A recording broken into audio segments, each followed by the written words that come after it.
الرحمن الرحیم ہمارے ساتھ موجود ہیں خلیلہ مولانا حجت الاسلام والمسلمین سید علی مرتضیٰ علی صاحب۔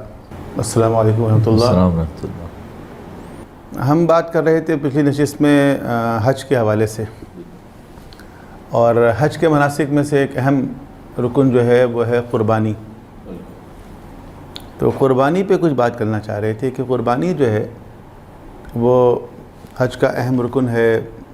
یوں سمجھ لیں کہ حج کی ایک روح یہ ہے کہ انسان جو ہے وہ راہ خدا میں اپنی چیز قربان کرے، اور یہ قربانی اس واقعے کی یاد میں ہے کہ حضرت ابراہیم علیہ السلام نے خواب میں دیکھا، جس کا ذکر کہ قرآن کریم کے اندر سورہ صافات میں ہے۔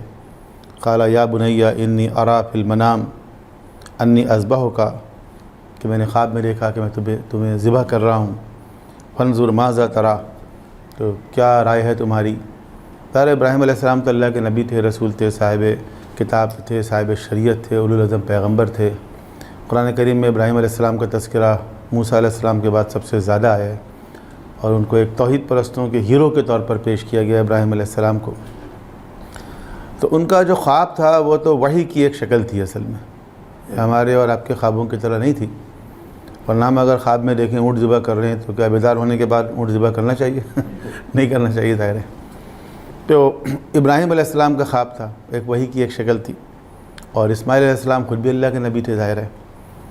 تو انہوں نے کہا ستجدونی انشاءاللہ من الصابرین، انشاءاللہ آپ مجھے صابرین میں سے پائیں گے۔ اور پھر یہی ہوا کہ ابراہیم علیہ السلام نے ان کو لٹایا اور پٹی باندھی اور ہاتھ پاؤں باندھا اور اپنی آنکھوں پہ پٹی باندھی، اور اپنے حساب سے تو انہوں نے چھری چلا دی، یعنی اپنی طرف سے تو انہوں نے ذبح کر دیا۔ خدا نے بچا لیا اسماعیل علیہ السلام کو۔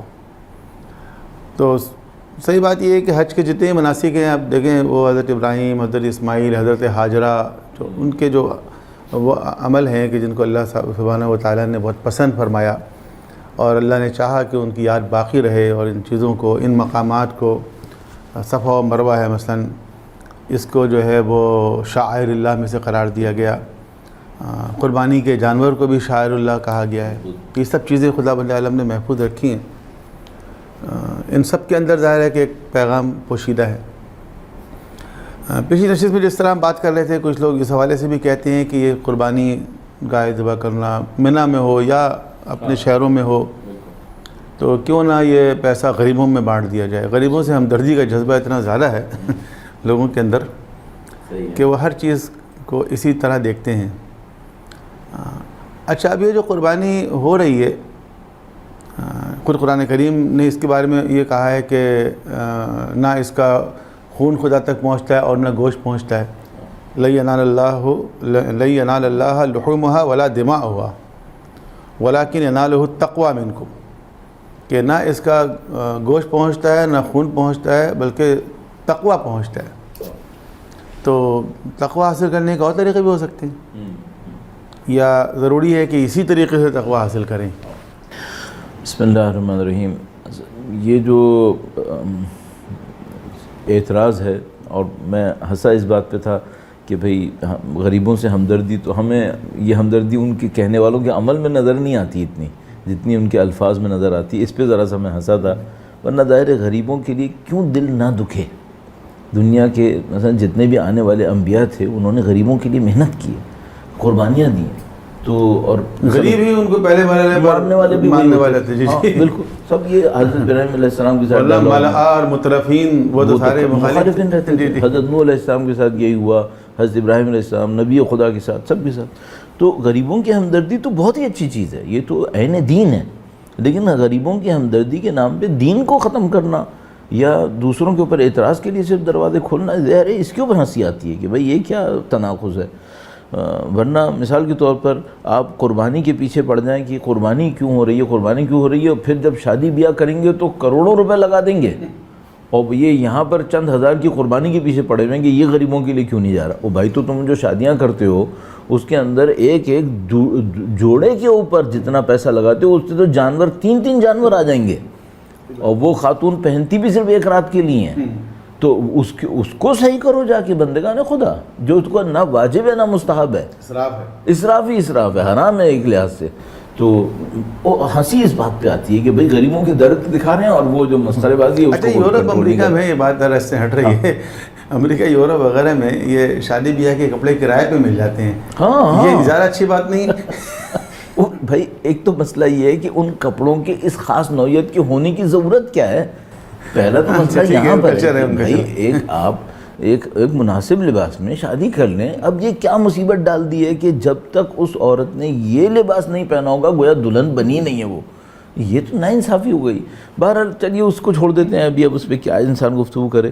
اب آ جاتے ہیں مثلا یہ قربانی کے معاملے کے اوپر کہ جب یہ قربانی کی اگر روح نہ ہو تو پھر گوشت ہی گوشت ہے، اور خدا نے کہا گوشت نہیں ہے، قربانی گوشت نہیں ہے. اس کا مطلب ہے خدا کہہ رہا ہے قربانی صرف روح ہے. اب وہ روح ہے کیا؟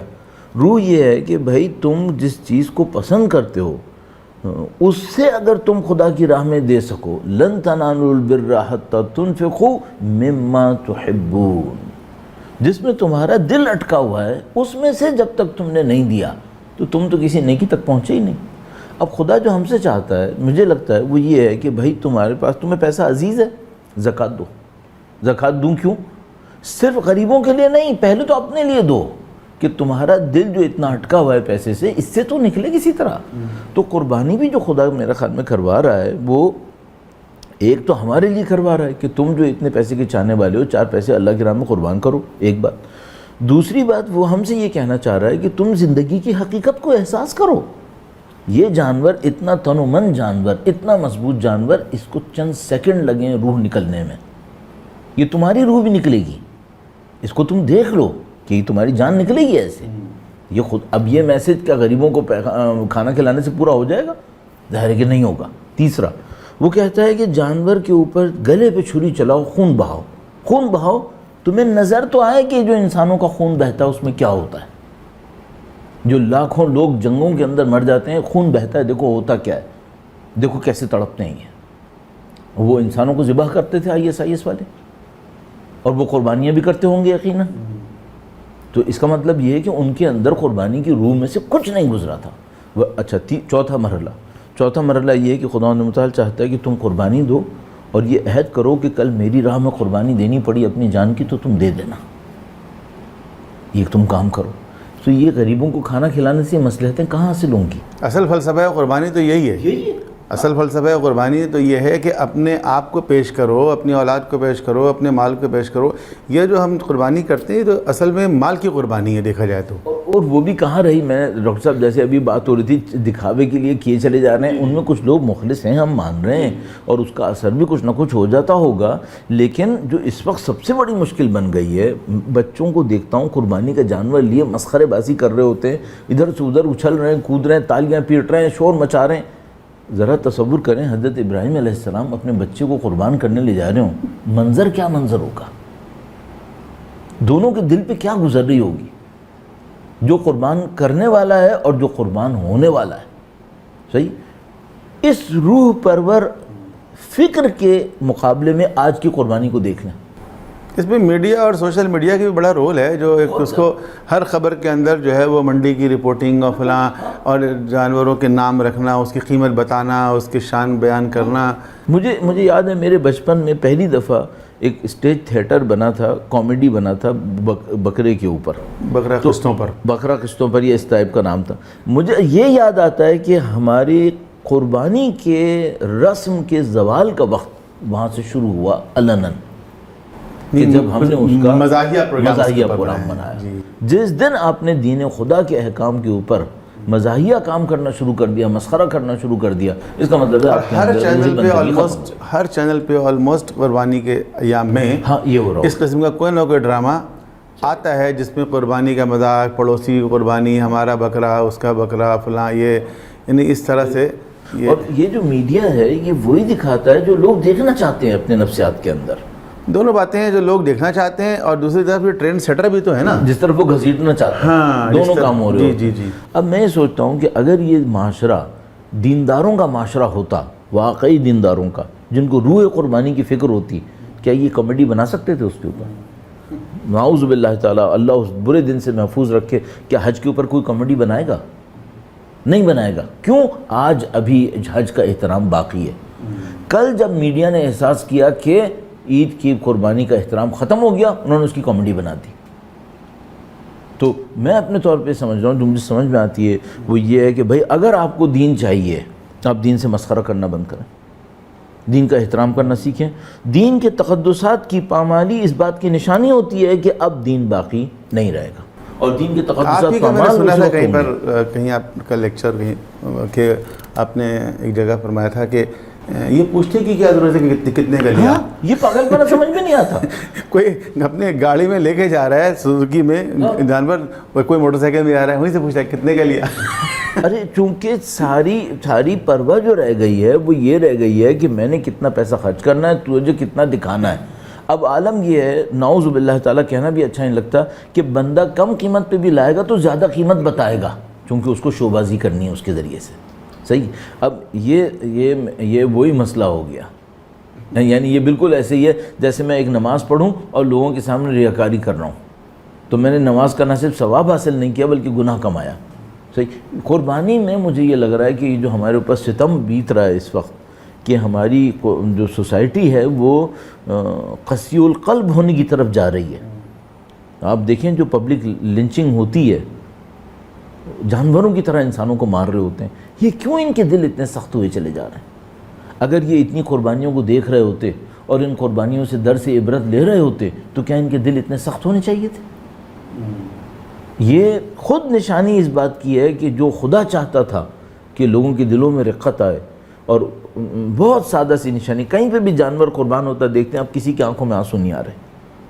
کل وہ ٹائم تھا ہمارے بچپن میں جب ہم لوگ مثلا جب کبھی جانور کو قربان ہوتا دیکھتے تھے تو جب وہ بکرا تڑپ رہا ہوتا تھا تو بعض اوقات آنکھوں میں آنسو آ جاتے تھے کہ یار اس جانور کو کس اذیت سے گزرنا پڑ رہا ہے. اور ہم اب ویڈیو بناتے ہیں سوشل میڈیا پہ، الٹا ہم اپنے ماں باپ سے سوال کرتے تھے کہ کیا ضروری ہے کہ ہم جانور کو قربان کریں، بیچارے کو ہم مار رہے ہیں. اب کس کے آنکھوں میں آنسو آ رہے ہیں؟ یہ تو یہ مشکل ہے جب دین کو ہم اکانومی اور دین کو ہم صرف اس میں کہ بھائی غریبوں کا پیٹ بھر جائے گا، یہ ہو جائے گا، وہ ہو جائے گا، اس میں دیکھنے لگتے ہیں. اچھا وہ جو مینا میں قربانی لوگ کرتے ہیں، اصل مینا میں تو خیر اب کوئی قربان گاہ ہے ہی نہیں، سبھی باہر ہے، لیکن جو بھی ہے بہر نزدیک ترین، تو وہاں کا منظر جو ہے بعض لوگوں کو وہ بہت تکلیف دیتا ہے کہ ایک بکرے پر ایک اور گرا دیا، اس پر ایک اور دمبا گرا دیا، اس پر خون گندگی، اور وہ یوز میں بھی نہیں آتا، کہیں کوئی لے کے بھی نہیں جا سکتا. اور وہ جو سلاؤٹر ہاؤسز میں کرتے ہیں اس کو جو کہتے ہیں وہ کہ پیک کر کے بھیجتے ہیں شاید غریب ملکوں میں، لیکن اس کا کچھ نہیں کرتے، ڈمپ کر دیتے ہیں سارا. تو یہ کیا ہے ویسٹیج؟ بالکل. مجھے یاد ہے میں 91 میں حج پہ گیا تھا پہلی دفعہ، اور یہ تو جو اب کی باتیں آپ فرما رہے ہیں، ظاہر ہے 91 میں تو پتہ نہیں کیا تھا. وہیں مینا میں ایک جگہ منڈی لگتی تھی، لوگ وہیں پہ قربانی کرتے تھے، اور یقین مانیے میں نے خود اپنی آنکھوں سے دیکھا تھا کہ جس جانور کو میں نے قربان کیا تھا، میں نے اور ہمارے 2-3 دوست تھے، ہم نے جس جانور کو قربان کیا تھا وہاں سے قربان کرنے کے بعد ہم اس کو کچھ نہیں کر سکے تھے، ہم اس کا ویسے ہی چھوڑ کے چلے گئے تھے. 15-20 منٹ کے بعد گزرے تھے تو سڑنا شروع ہو گیا تھا، اور اس وقت اس کو ڈم کرنے کی بھی کوئی گنجائش نہیں تھی. اس 91 میں تو جو حالت تھی وہ میں آپ کو بتا ہی نہیں سکتا کہ وہاں سے گزرنا کتنا بڑا عذاب تھا. اگر آپ کو دوسرے دن کہیں قربان گاہ سے گزرنا پڑ جاتا تھا، یا جو لوگ نہیں کر پاتے تھے، تو وہ تو سمجھ لیں آپ کا سانس ویسے ہی ختم ہو رہا ہوتا تھا. مجھے آج بھی ایک سین یاد ہے، میں نے ایک خاتون کو وہاں پہ بالکل سانس اکھڑتے دیکھا تھا. تو بعض مسلم ممالک نے ان کو مشورے بھی دیے ہیں کہ اس کو کچھ بہتر کریں تاکہ یہ چیزیں یوٹیلائز ہو جائیں. تو بالکل، لیکن مسئلہ دیکھیے جو مجھے سمجھ میں آتا ہے، 2 مسئلے ہیں یہاں پہ. ایک تو یہ کہ بھئی آپ کی جو مینجمنٹ کی اسکیل ہے وہ کیا ہے، اور اس سے بھی بڑا مسئلہ یہ ہے کہ آپ کے دل میں درد کتنا ہے. جن قوموں کو اپنی عیاشیوں کے اوپر پیسہ خرچ کرنے میں کوئی تکلیف نہیں ہوتی، وہ اس پہ کیا چڑیں گے کہ مثلا کچھ ٹن گوشت ضائع ہو گیا. وہ اپنے کھانے پینے کے اوپر ٹنوں گوشت ضائع کر دیتے. تو وہ کتنی دفعہ آپ نے ویڈیوز وغیرہ دیکھی ہوں گی کہ بھائی ایک دعوت ہوئی ہے، پورے حوض کے برابر چاول اور گوشت تیار ہوا ہے، اور بعد میں وہ صاحب کا سب ڈسٹ بن کے اندر پڑا ہوا ہے. تو جب اب پھر اصل روح کیا ہے؟ اصل روح یہ ہے کہ بھائی آپ بندے خدا نہیں ہو یار. مسئلہ سارا یہ ہے. اگر اللہ کے بندے ہوتے تو تمہیں یہ نہ اسراف کرنا تھا، نہ تمہیں شوبازی کرنی تھی، نہ تمہیں قربانی کے پیسے کی فکر ہوتی. تم اللہ کے بندے نہیں ہو. اللہ کے بندے ہوتے تو سب صحیح ہوتا. عالم اسلام کا یہ حال ہے کہ آپ دیکھیں افریقن کنٹریز، کتنے مسلم کنٹریز ہیں ان میں، کہ ان کا کیا حال ہے. بالکل. اور یہ سب میں نے اس میں دو تین چیزیں، یہ فلسفہ حج کی روح کے خلاف بالکل ہے، بالکل ہے۔ اصل میں جو مجھے ایک اور بات سمجھ میں آتی ہے، وہ جو شہید صدر نے اعلی اللہ مقام شریف، انہوں نے بہت خوبصورت فرمایا کہ یہ جو خدا نے فرمایا ان الانسان لظلوم کفار، کہ انسان ڈسٹریبیوشن میں ظلم کرتا ہے اور یوٹیلائزیشن میں کفران نعمت کرتا ہے۔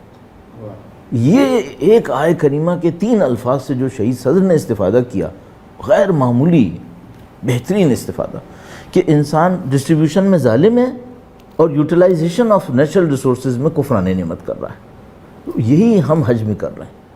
اللہ نے ہمارے لیے اتنا بڑا پلیٹ فارم جمع کیا کہ اگر 20 لاکھ مسلمان کھڑے ہو کر وہاں پر ایک بات کہہ دیتے تو پوری دنیا کو ہل جانا تھا۔ کون سی دنیا کی گیدرنگ ہے جہاں پہ 20 لاکھ لوگ اس طرح کھڑے ہو سکتے ہیں؟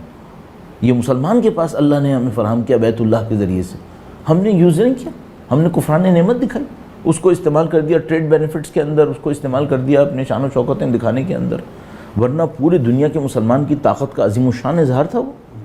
تو یہ کفران نعمت کی، اور ظلم کیا کیا؟ ظلم جو ابھی آپ نے فرمایا کہ بھائی آپ کے پاس پوری دنیا سے ریسورسز جمع ہو کر آئے، جو خدا نے متعال فرماتا ہے بیت اللہ کے ساتھ رہنے والوں کو کہ تم کو کب میں نے ریسورسز سے محروم کیا، بیت اللہ نے تمہیں ریسورسز دلوائے، ہمیشہ ہر طرف مصیبت آتی ہے اور تم پہ مصیبت نہیں آتی بیت اللہ کی وجہ سے، سکون میں رہتے ہو۔ صحیح، یہ کفران نعمت دکھائی نا، ظلم کیا نا۔ اب وہ جب ظلم و کفران نعمت ہوگا تو سزا نہیں اٹھانی پڑے گی کیا؟ یہ تو خدا کا قانون ہے، ان شکرتم لازیدنکم ولا ان کفرتم ان عذابی لشدید۔ تو وہ ہم لوگ اپنے گھروں میں محلے میں قربانی کرتے ہیں، اس حوالے سے بھی تھوڑا سا میرے کچھ ریزرویشنز ہیں کہ آپ ویسے مسلم کنٹریز میں جا کر دیکھیں، امریکہ یورپ میں تو آپ سوچ ہی نہیں سکتے، لیکن جو مسلم کنٹریز ہیں وہاں پہ بھی یہ نہیں ہوتا کہ آپ اپنے گھر کے باہر گائے گرا دیں، بکرا گرا دیں، خون بہا دیں، اوجڑی چھوڑ دیں۔ تو لیکن یہ ہمارے پاکستان میں، بنگلہ دیش میں، مطلب ان ملکوں کے اندر یہ چیزیں ہیں، تو اس کو کوئی بین ہونا چاہیے، کوئی پراپر سلاٹر ہاؤس ہونا چاہیے کہ جہاں لوگ جا کے جانور اپنے قربان کریں۔ یہ ان ہائیجینک ہے اور کتنا یہ سر میں ایک بات کہہ رہا ہوں، جب آپ مثال کے طور پر آپ ایران کئی دفعہ جا چکے ہیں، ٹرکی جا چکے ہیں، فلاں جگہ جا چکے ہیں، کیا نہیں ہو سکتا؟ کیا وہ لوگ بھی اپنی گلیوں میں ایسے ہی کوڑا پھینکتے ہیں جیسے ہم پھینکتے ہیں؟ بھئی قربانی چھوڑ دیں، عام دنوں کی بات کر لیں، صحیح ہے، کیا ان کی گلیاں ہماری گلیوں کی طرح گندی ہیں؟ نہیں ہیں، صحیح ہے۔ تو اس کا مطلب یہ کہ معاملہ قربانی کا نہیں ہے، بیہیویئر کا معاملہ ہے، قومی مزاج یہ بنا ہوا ہے۔ اس میں قربانی بھی ایک اور طرح امتیاز بن گئی ہے کہ اب وہ مثال کے طور پر آپ نے کوڑا پھینکا تھا تو وہ 5 دن کے بعد سڑتا ہوا تھا، آپ نے جو اوجڑی پھینکی تو دوپہر تک سڑنا شروع کر دے گی، اور وہ جو 5 دن تک سڑتا تھا تو اسے خود کوئی لے جانے والا تھا، اس کا تو کوئی لے جانے والا بھی نہیں ہوا، اور یہ اتنی بڑی مقدار میں 3 دن کے اندر پھینکا جائے گا کہ اس کا کوئی اٹھانے کا بندوبست۔ تو یہ ایک قومی مزاج کا معاملہ بن گیا ہے، ورنہ دیکھیے کتنا سادہ سا ایک کام ہے۔ میں نے کئی دفعہ مختلف اداروں کو بھی کہا ہے، اپنے جو شیعہ ادارے ہیں ان سے بھی کہتا ہوں، وہ یہ کہ بھائی چھوٹے 20 فٹ کے ٹرالر کے اوپر سلاٹر ہاؤس بنائے جا سکتے ہیں۔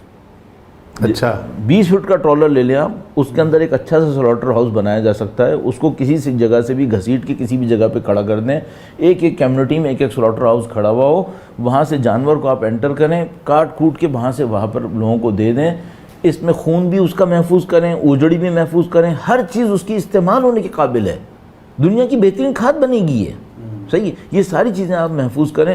جب 3 دن کے بعد اس کے جتنے بھی جیسے آپ نے کلیکشن کیا تھا اس کو آپ پراپر یوٹیلائز کریں، ٹرالر اٹھائیں، کہیں بھی جا کے پارک کر لیں، اگلے سال قربانی میں پھر کام آئے گا آپ کے۔ اب ہمارے یہاں اگر ہمارے یہاں امام بارگاہوں کے اندر قربانیوں کی جانوروں کی منڈیاں لگ رہی ہیں تو بھائی اس امام بارگاہ میں ایک ٹرالر کیوں نہیں کھڑا ہو سکتا سلاٹر ہاؤس کے لیے؟ جب منڈی لگا رہے ہو نا، 15 دن منڈی لگاتے ہو، وہاں پہ کچرا پھینکتا ہے اور یہ ہوتا ہے، ایک سلاٹر ہاؤس بھی کھڑا کر دو، اور میں بتا رہا ہوں 20 فٹ کے ٹرالر میں بہت اچھا سلاٹر ہاؤس بن جائے گا، اور اتنا آٹومیٹڈ ٹائپ کا ہوگا کہ آپ یہاں سے جانور کو انٹر کریں گے، بالکل صحیح پروسیسنگ کرتے ہوئے بغیر کسی گند بلا کے چیزوں کو آپ ریسورس کاسٹ آئیے نہیں اس کے اوپر کتنی آئے؟ اب میں تو صرف آپ سے یہ کہوں گا کہ اگر آپ یہ کاؤنٹ کر لیں کہ یہ ٹرالر جو میں ابھی آپ سے کہہ رہا ہوں، اگر آپ نے ایک دفعہ کاسٹ لگا لی اور اس میں جو اس کے ویسٹ نکلنا تھا، صرف آپ 1 دن کا ویسٹ یوٹیلائز کریں گے نا، اس کی کاسٹ نکل آئے گی آپ کی۔ اچھا، کیونکہ دیکھیے یہاں پر جانور کا کون سا حصہ ہے جو استعمال نہیں ہوتا ہے؟ ہر حصہ استعمال ہوتا ہے. آپ استعمال کرنے والے بنے تو ہر چیز استعمال ہوتی ہے. تو ابھی تو کیا ہو رہا ہے دیکھ رہے ہیں آپ کے سامنے ہے کہ ضائع ہو رہا ہے صرف. اور یہی چیزیں اب مثال کے طور پر ایک بہت بڑا امام بارگاہ ہے, نام لینا فضول ہے, کراچی کا, جہاں پہ منڈی لگتی ہے, صحیح ہے, آپ صرف جانوروں کی اوجڑی سے جو پیٹ سے نکلے گا نا اس سے کھاد بنا لیں تو اس پورے امام بارگاہ کے سارے ایریا کے اندر ایسی کھاد بچ جائے گی جو وہاں پہ پورے سال پودے دے گی. اور جو باقی بینیفٹس آپ کے اوجڑی وغیرہ سے جو کچھ آپ لے سکتے ہیں سر, یہ اکانومی تھی اصل میں. وہ جو بات وہی شہید صدر والی ہے کہ بھائی تم کفران نعمت نہیں کرو, اللہ کی نعمتیں بہت ہیں, اللہ نے اس قربانی کے پیچھے اتنی نعمتیں دی تھیں, لیکن کفران نعمت تو ہماری جان نہیں چھوڑ رہا ہے. اچھا, اب ایک اور پہلو ہے اس قربانی کا. آپ جانتے ہیں کہ ابراہیم علیہ السلام نے تو چھری پھیر دی لیکن اللہ نے بچا لیا, اور حضرت اسماعیل کی جگہ ایک دمبا آ گیا. تو خدا نے کہا کہ قد صدقت رؤیا, ٹھیک ہے, وَنَادَيْنَاهُ أَن يَا إِبْرَاهِيمُ قَدْ صَدَّقْتَ الرُّؤْيَا إِنَّ كَذَلِكَ نَجْزِي الْمُحْسِنِينَ إِنَّ هَذَا لَهُوَ الْبَلَاءُ الْمُبِينُ وَفَدَيْنَاهُ بِذِبْحٍ عَظِيمٍ وَتَرَكْنَا عَلَيْهِ فِي الْآخِرِينَ. تو یہ جو ہے ذبح عظیم کی اصطلاح قرآن کریم میں, علامہ اقبال نے بھی کہا تھا, اللہ اللہ بائے بسم اللہ پدر مانی ذبح عظیم آمد پہ سر. تو وہ قربانی اور وہ جو امام حسین علیہ السلام نے پیش کی میدان کربلا میں قربانی, تو یہ ذبح عظیم ہے. کچھ لوگ اس کے بارے میں سوالات بھی کرتے رہتے ہیں. ان کا خیال ہے کہ ذبح عظیم وہ دمبا ہے جو آیا تھا. تو ظاہر ہے کہ ذبح عظیم تو بہت عظیم ہوگا اور اسماعیل علیہ السلام سے زیادہ ہی عظیم ہوگا. وہ دمبا جو ان کی جگہ آیا وہ ان سے عظیم تو نہیں ہو سکتا. تو یقیناً وہ عظیم قربانی کوئی اور ہی ہے. تو اس تصور میں بھی ایک پیغام پوشیدہ ہے. بالکل جیسے آپ نے فرمایا, جو بات سمجھ میں آتی ہے وہ یہ کہ پہلے ہمیں یہ دیکھ لینا چاہیے کہ حضرت ابراہیم علیہ السلام اور حضرت اسماعیل علیہ السلام کے واقعے کے اندر جو چیز قربان ہوئی تھی وہ کیا چیز تھی, پھر وہاں سے ذبح عظیم نکلے گا. صحیح ہے. تو اس قربانی میں ایک جانور قربان ہوا, یہ تو سائیڈ کا ایشو ہے. اصلی چیز جو قربان ہوئی تھی وہ بچے کی محبت تھی, وہ اولاد کی محبت تھی جو حضرت ابراہیم علیہ السلام نے قربان کر دی تھی اللہ کی راہ میں. اب ذبح عظیم لاؤ, اس کے مقابلے میں کوئی ایسی اولاد قربان ہو جو ابراہیم کے باپ کے جیسے کی طرح اسماعیل کی فرزند کے جیسی محبت رکھنے والی ہو. اب کوئی ذبح عظیم لائے جہاں آنکھوں میں پٹی نہ ہو, جہاں ہاتھ بندھے ہوئے نہ ہو. یہ کون سا میں جو جانور قربان کر رہا ہوں یہ کون سا ذبح عظیم ہے؟ ساری امت مسلمہ جمع ہو کر اگر 2 ملین جانور قربان کر دے, یہ کون سا ذبح عظیم ہے حضرت ابراہیم علیہ السلام کی قربانی کے مقابلے میں؟ کچھ بھی نہیں ہے. یہ تو گوشت ہے سارا کا سارا. ذبح عظیم تو وہ محبت تھی جو انہوں نے وہاں قربان کی تھی. اب ہمیں کوئی ایسی ہستی ڈھونڈنی پڑے گی جس کے اندر عصمت حضرت ابراہیم جیسی ہو, اور وہ ایسا فرزند ڈھونڈنا پڑے گا جس کے اندر جاہ و حشم حضرت اسماعیل جیسا ہو, اور اللہ کے سامنے تسلیم ان دونوں کا جیسا ہو.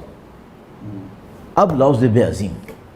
اب کہاں ہے وہ ذبح عظیم؟ ایک نکتہ یہ بھی بیان کیا جاتا ہے کہ اسماعیل علیہ السلام نے کہا, قرآن کریم کی ایسی آیت ہم نے پڑھی اس سے پہلے سے, ستجدونی انشاءاللہ من الصابرین, آپ مجھے صابرین میں سے پائیں گے. اور صابرین جو ہے نا وہ ہوتے ہیں جو مصیبت پہ صبر کرتے ہیں. وَإِذَا أَصَابَتْهُمْ مُصِيبَةٌ قَالُوا إِنَّا لِلَّهِ وَإِنَّا إِلَيْهِ راجعون. تو وہ جو آزمائش کو مصیبت سمجھتے ہیں وہ صابرین میں سے ہوتے ہیں. اور کچھ ایسی ہستیاں ہیں جو آزمائش کو مصیبت نہیں سمجھتی بلکہ نعمت سمجھتی ہیں, وہ شاکرین میں سے ہوتے ہیں. جیسا کہ ہم دیکھتے ہیں کہ میدان کربلا میں مائیں اپنے بچوں کو بھیجتی ہیں اور جب ان کی لاش آتی ہے سجدہ شکر ادا کرتی ہیں. وَمَا رَأَيْنَا إِلَّا جَمِيلًا. جی, اللہ مَا رَأَيْتُ إِلَّا جَمِيلًا. ہاں, تو وہ جو معیار ہے اس پہ بھی اگر دیکھا جائے تو یہ ذبح عظیم کی بات زیادہ سمجھ میں آتی ہے کہ جو رد عمل ہے آزمائش کے مقابلے میں وہ کتنا عظیم ہے. اس میں بہت آپ نے جو فرمایا اس میں ایک پہلو یہ بھی نکلتا ہے کہ اگر ہمیں یہ دیکھنا ہے کہ کوئی شخص قربانی دیتے وقت صبر کے مرحلے میں آیا یا نہیں آیا, حتیٰ صابرین کے مرحلے میں, تو دیکھنا ہوگا کہ عقیدہ آخرت کتنا دخالت دے رہا تھا. الذین اذا اصابتہم مصیبہ قالوا انا للہ و انا الیہ راجعون. توحید کتنی طاقتور ہے. ملکیت اللہ کے لیے اور رجوع خدا کی طرف. آج قربانی دینے والا اللہ کی ملکیت اور رجوع الہی اس تصور میں ہے کہیں؟ اور یہ وہ تصور ہے جو کربلا کے اندر بعینہ نظر آتا ہے کہ خدایا تو جانتا ہے میرے لیے سخت تھا لیکن میں نے صبر کیا چونکہ تو دیکھ رہا ہے. میں نے صبر کر لیا. اور رضن بقضائک تسلیما لامرک، ملکیت اللہ کے لیے، لا معبود سواک. تو ہمیں یہ سمجھ میں آتا ہے ہماری قربانی ہمارے اندر کیا جگائے. یعنی آج جو ہم جانور قربان کریں وہ ہمیں احساس ملکیت الہی دے کہ ملکیت اللہ کے لیے. اللہم مالک الملک تؤتی الملک من تشاء وتنزع الملک ممن تشاء. یہ احساس ملکیت دے کہ ملکیت خدا کے لیے، اور دوسرا احساس رجوع دے کہ الیہ راجعون، یہ موت کا منظر، الیہ راجعون. اگر یہ دو عناصر نہیں آ رہے صبر نہیں آئے گا. اور صبر اس منظر حضرت ابراہیم و اسماعیل کا فوکل پوائنٹ بنا ہوا ہے، ستجدونی انشاءاللہ من الصابرین. اچھا اب ہم سے تو اس طرح مطالبہ نہیں ہوگا جس طرح ابراہیم علیہ السلام سے ہوا، خواب میں آ کے فرشتے نے کہا، لیکن ہم سے عملی طور پر مطالبہ ہو رہا ہے کہ بالکل ہو رہا ہے. دنیا میں مظلوم قومیں کوشش کر رہی ہیں، جستجو کر رہی ہیں، ظلم کی چکی میں پس رہی ہیں، فریاد کر رہی ہیں، جگہ جگہ سے آواز آ رہی ہے، تو ان کی مدد کرنا، لبیک کہنا، وما لکم لا تقاتلون فی سبیل اللہ والمستضعفین من الرجال والولدان والنساء والولدان. تو یہ جو کیفیت ہے عالم اسلام کی، تو یہ قربانی کا تقاضا کر رہی ہے. آپ اس میں ظاہر ہے کہ بہت سارے پہلو اس میں آ رہے ہیں. کم از کم قربانی جو مجھے سمجھ میں آتا ہے وہ یہ کہ بھائی کم سے کم اپنی نفس پرستی کو تو کم کر لو. ہماری جو غلامی اس وقت علنی غلامی ہے، جو امت مسلمہ غلام بنی ہوئی ہے دوسروں کے، اس کا جو بنیادی ترین نقطہ ضعف ہے، ویکنس ہماری، وہ نفس پرستی ہے. اگر وہ نفس پرستی نہیں ہوتی تو ہمارے اندر حریت ہوتی. وہ حریت ہمیں ان تمام مصائب سے بچا لیتی. آج کیوں سب کے سر اتنی تیزی سے جھک جاتے ہیں؟ کیونکہ حریت نہیں ہے ان کے اندر. اور جو سید الشہداء نے فرمایا تھا، ان لم یکن لکم دین ولا تخافون المعاد فکونوا احرارا فی دنیاکم. کم سے کم حر بن کے تو دکھاؤ، آزاد تو بن کے دکھاؤ. علامہ اقبال نے کہا ہے کہ اہل حق حریت آموز از حسین. تو یہ جو قربانی تھی یہ ہمیں حریت سکھا رہی تھی. حضرت ابراہیم علیہ السلام کی قربانی، سید الشہداء سلام اللہ علیہ کی قربانی، اور ساری ایسی قربانیاں جو ان کی پیروی میں دی گئیں وہ حریت سکھانے کے لیے آئی تھیں، اپنی نفس پرستی سے لڑ کر. اب وہی قربانی نفس پرستی کا ذریعہ بن گئی ہے. وہ حریت کیسے آئے گی؟ تو اب جب حریت نہیں ہوگی تو پھر آپ ہر مشکل کے سامنے سر جھکا کے کھڑے ہو جائیں گے، جیسے کہ ہر جگہ ہو رہا ہے کہ وہ ٹرکی جو تھا وہ کل وہ نعرے لگا رہا تھا، آج وہ اسرائیلیوں کے ساتھ بیٹھا ہوا ہے اور سب کی گردن کاٹنے کے لیے تیار بیٹھا ہوا ہے. تو یہ تو سبق ہے جو ہمیں سیکھنا پڑے گا. الحمدللہ ہم اس دور میں زندگی گزار رہے ہیں جہاں رہبر معظم اور ملی فقی کی پیروی میں حریت رکھنے والے لوگوں نے اپنی زندگیاں ہمارے سامنے لا کے کھڑی کی ہیں. شہید قاسم سلیمانی جیسے لوگ اور دوسرے ہزاروں شہداء عراق کے اندر، ایران کے اندر، پاکستان میں حتیٰ. میں بھی یہ کہتا ہوں الحمدللہ میں ایک زمانے میں زندگی گزار رہی ہیں کہ جب ہم نے مظلوم قوموں کو کامیاب ہوتے ہوئے دیکھا اور ظالموں کو ذلیل و خوار ہوتے ہوئے نیست و نابود ہوتے ہوئے دیکھا. انہی آئیڈیاز کی بنیاد پر جو انہی رسم و رواج کے اندر موجود ہیں، جی ہم بھی انہی کی طرح اگر عمل کر لیتے اور اس حریت کو سیکھ لیتے تو کیا پاکستان کو اس طرح ہر ملک کے سامنے سر جھکانا تھا؟ اس ملک میں کیا کمی تھی؟ اللہ کا دیا ہوا یہاں پہ سب کچھ تھا. یہاں پہ ٹیلنٹ بھی تھا، سب کچھ تھا. یہاں 60s تک مجھے یاد آ رہا ہے کہ ہمارے ایک پروفیسر ہوتے تھے پولیٹیکل سائنس میں، جب ایم فل میں کر رہا تھا تو وہ چائنا کے ایکسپرٹ تھے. تو وہ کہہ رہے تھے کہ 60s میں ہم پاکستان اور ساؤتھ کوریا کو دیکھتے تھے تو ہم کہتے تھے یہ ہمارا مسلمان پاکستان ساؤتھ کوریا کو بیٹ کر دے گا. پاکستان کا 5 ایئر پلان ساؤتھ کوریا نے لیا تھا. وہ تو پاکستان ساؤتھ کوریا سے کہیں آگے تھا. صحیح ہے. اور اس وقت ہمارا ان کا GDP کا جو ریشو ہے وہ 15 ٹائمز وہ ہم سے آگے اس وقت بنگلہ دیش سے بہت پیچھے مثلاً. کہاں تو بھائی اس ملک کے اندر کوئی کمی نہیں ہے. صرف کمی کیا ہے؟ کمی یہ ہے کہ ہم نے آئیڈیاز پہ کام نہیں کیا ہے. ہم نے نفس پرستیوں کے اندر غرق کر لیا, اور وہ بھی کسی نے کچھ کروایا بھی ہے اور ہم نے کوتاہیاں بھی کی ہیں. اب جو کام کرنے کا ہے وہ یہ کہ بھائی انہی فنڈامنٹلز کو زندہ کرو, حریت کو زندہ کرو, آزادی کو اپنے اندر لے کر آؤ, نفس پرستی کا مقابلہ کرو, چھوٹی چھوٹی چیزوں کو امپروو کرتے چلے جاؤ, تمہارے اندر دوبارہ وہ عظمت آئے گی. روح کے مطابق دین پر عمل کرو. بہت شکریہ, اچھی گفتگو رہی. اسی بہانے ہم نے یہ باتیں کر لی یہاں پر. انشاءاللہ پھر کبھی موقع ملے گا آپ کے ساتھ بیٹھیں گے, کسی اور موضوع پہ گفتگو کریں گے. انشاءاللہ. بہت شکریہ.